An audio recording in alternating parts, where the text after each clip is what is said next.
충격패 손흥민 없는 토트넘. 왜 이렇게 부진할까? 손흥민의 공백이 토트넘에게 치명적인 이유. 손흥민 없으면 너네 별거 아냐. 토트넘은 28일 이하 한국 시간 영국 런던 셀허스트 파크에서 열린 2024-2025 프리미어리그 9라운드 원정 경기에서 크리스탈 팰리스의 0에서 1로 졌다. 전반 31분 장 필리프 마테타에게 실점했고 이후 만회하지 못했다. 20개 팀 가운데 17위인 크리스털 팰리스는 8라운드까지 3무 5패로 개막 후 한 차례도 승리가 없던 팀이었지만 이날 토트넘을 잡으면서 9경기 만에 귀중한 1승을 챙겼다. 이날 토트넘은 캡틴 손흥민이 경기에 나서지 못했다. 손흥민은 토트넘의 최근 6경기 중 5경기를 빠진 셈이 됐다. 왼쪽 허벅지 뒤 근육, 햄스트링, 부상으로 주저앉은 가운데 향후 그의 그라운드 복귀 여부가 주목받게 됐다. 11월 대표팀 승선과도 맞물려 있어 그의 행보가 시선을 모을 전망이다. 손흥민은 지난달 말 카라박 FK와의 유럽축구연맹 유로파리그 경기에서 햄스트링 부상을 당했다. 심각한 부상이 아닌 것처럼 보였지만 손흥민은 A매치 2경기를 포함해 총 6경기를 뛰지 못했다. 손흥민이 이렇게 부상으로 빠지는 건 2022 국제축구연맹 카타르 월드컵을 앞두고 안아 골절을 당해 수술대에 올랐을 때 이후로 처음이다. 물론 손흥민은 A매치 휴식기서 컨디션을 점검한 뒤 복귀전을 펼쳤다. 특히 지난 19일 열린 웨스트햄 유나이티드전서 빛나는 활약을 선보였다. 웨스트햄을 상대로 손흥민은 역전골 기점, 쐐기골 유도 그리고 직접 추가골까지 터뜨리면서 4에서 1 대승을 이끌었다. 또 손흥민은 올 시즌 두 번째 BBC 선정 프리미어리그 베스트 11에 선정됐다. 하지만 직전 AZ 알크마르와 UEL 경기에 결장했다. 여기에 부상이 빠르게 회복되지 않아서 팰리스전도 나서지 못하면서 대신해서 티모 베르너와 마이키 무어가 기용됐다. 베르너는 손흥민을 대신해 날랜 움직임을 보였지만 결국 마무리 작업에 큰 차이를 보였다. 결국 대신해서 무어가 투입돼서 데뷔전을 가졌다. 하지만 역부족이었다. 무어는 62분 동안 25회 터치에 그치며 드리블 성공 0회를 기록했다. 3차례 시도했지만 모두 실패하며 좌절했다. 볼 경합 성공률도 33%, 9분의 3로 매우 낮았다. 이날 토트넘은 볼점이율 66.2%를 기록했지만 슈팅 수에서 14에서 20으로 밀렸다. 한마디로 볼을 잡고 상대 수비를 끌고 슈팅을 날려준 선수가 필요했지만 손흥민이라는 존재는 역시나 대체 불가의 존재감을 대체하지 못하면서 아쉬움을 남기게 됐다. 경기 후 손흥민을 대신해서 주장 완장을 찬 제임스 매디슨의 존재감도 아쉬웠다.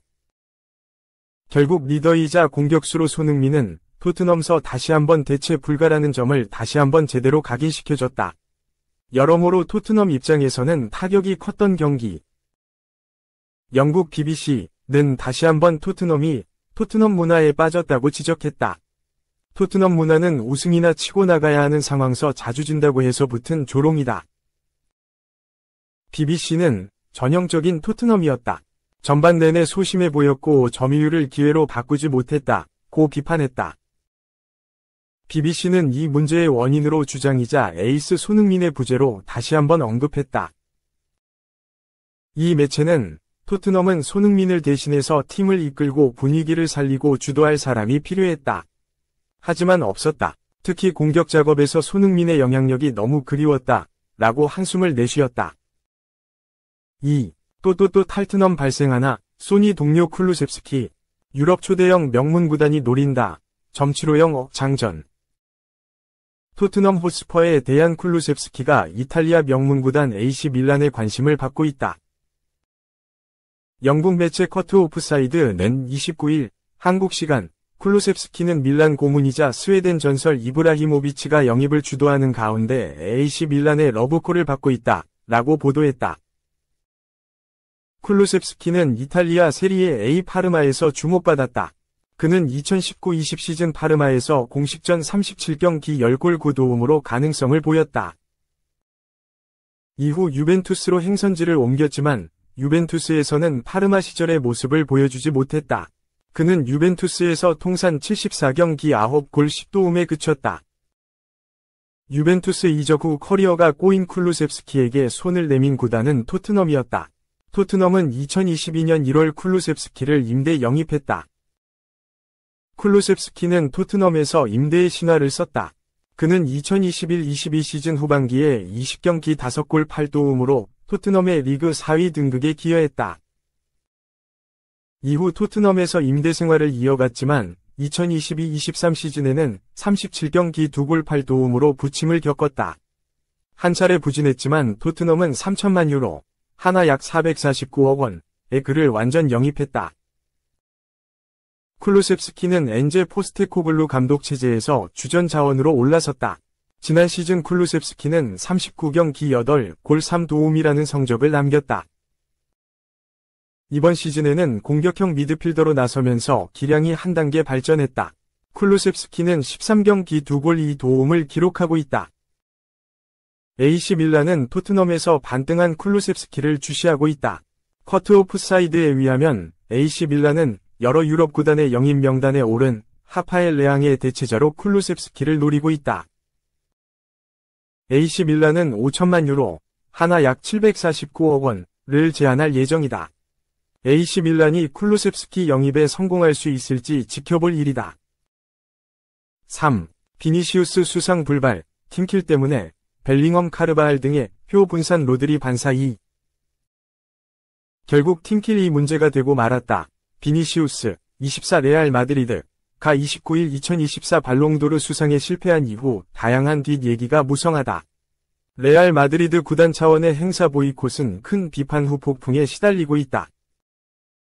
비니시우스의 수상 불발은 결국 레알 마드리드에서 많은 후보들이 나와 표가 분산된 탓이라는 분석도 나왔다.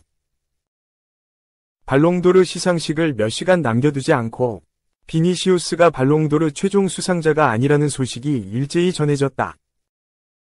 이에 레알은 비니시우스뿐만 아니라 시상식에 참석하려던 50여 명의 인원이 전세기에 오르지 않고 행사를 보이콧했다. 레알 마드리드는 비니시우스가 수상하지 못하면 다니 카르바할이 받아야 한다. 그렇지 못하다면 발롱도르와 유럽축구연맹은 레알 마드리드를 존중하지 않는 게 분명하다 라고 불쾌감을 공개적으로 드러냈다. 레알의 이 같은 보이콧과 불만에 대해 전 세계 축구 팬들은 거센 비판을 보내고 있다. 세계 최고 명문으로 꼽혀온 레알 마드리드가 투표 결과를 받아들이지 않는 스포츠맨 정신을 잊은 행동을 한 것에 큰 실망을 나타냈다. 비니시우스는 지난 시즌 공식전 39경기에서 24골, 정규리그 15골 포함을 넣었고 2023-24 우에파 챔피언스리그 결승에선 2에서 0승리의 두 번째 득점을 책임지며 레알 마드리드의 통산 15번째 우승에 공을 세워 올해 발롱도르의 유력한 후보로 꼽혔다. 지난달 스페인 매체 마르카에서는 비니시우스가 발롱도르 수상자로 결정됐으며 본인도 이를 알고 있다. 고 보도에 그의 수상을 기정사실화했다. 그러나 결과는 달랐다. 맨체스터 시티의 프리미어리그 우승과 스페인의 유로 2024 재패를 이끈 로드리가 수상했다. 비니시우스의 수상 불발에 대해 레알 마드리드에서 여러 후보가 나와 표가 분산된 탓이라는 분석이 나온다. 발롱도르를 주관하는 프랑스 풋볼의 편집장 뱅생 가르시아는 인터뷰에서 로드리와 비니시우스의 표차가 아주 근소했는데 비니시우스는 팀 동료들의 표 분할로 인해 영향을 받았을 수 있다고 밝혔다. 그는 투표 결과는 아주 근소했다. 주드 벨링엄 3위, 과 카르바할 4위, 이 상위 5위 안에 들었기 때문에 비니시우스가 표가 분산돼 수상에 어려움을 겪었을 것이라고 말했다. 비니시우스는 이날 자신의 소셜미디어를 통해 필요하다면 10배 더 뛰겠다. 그들은 준비가 되지 않았다. 라며 아쉬운 속내를 숨기지 않았다. 4. 충격 희대의 총극 발생하나 재계약 3개월 만에 경질 오른쪽 화살표 1개월 만에 복귀 검토. AS 로마가 다니엘레 데 로시 40일 이탈리아 감독 재선임을 고려하고 있다는 소식이 나왔다. 이반 유리치 49 크로아티아 감독 체제에서 반등 기미가 보이지 않자 변화를 생각하고 있다. 이탈리아 매체 칼치오 메르카토는 28일 한국 시간 데 로시는 가족과 시간을 보내기 위해 미국 뉴욕으로 떠났다. 한 달 전에 경질됐으나 여전히 2027년 6월까지 계약이 유효하다. 라며 AS 로마는 먼저 데 로시의 복귀 의사를 확인해야 한다. 구단 고위 관계자도 뉴욕으로 향한 건 확실히 우연이 아니다. 라고 보도했다. AS 로마가 데 로시 감독 복귀를 두고 고심하고 있다. 지난달 AS 로마는 성적 부진을 이유로 데 로시 감독을 경질했다. 재계약을 6월에 체결했는데 불과 3개월 만에 다른 길을 걷게 됐다. 구단 레전드이자 감독으로 부임해 팀을 위기에서 구해낸 그가 떠난다는 이야기는 팬들에게 충격을 안겼다. 데 로시 감독을 경질한 AS 로마는 빠르게 유리치 감독을 선임했다. 그는 엘라스 베로나, 토리노 등에서 인상적인 지도력을 나타냈다. 그런데 유리치 감독 부임 후에도 팀 성적은 나아지지 않았다. 첫 3경기에서 2승 1무로 좋은 출발을 보였지만 이후 5경기에서 1승 1무 3패에 그쳤다.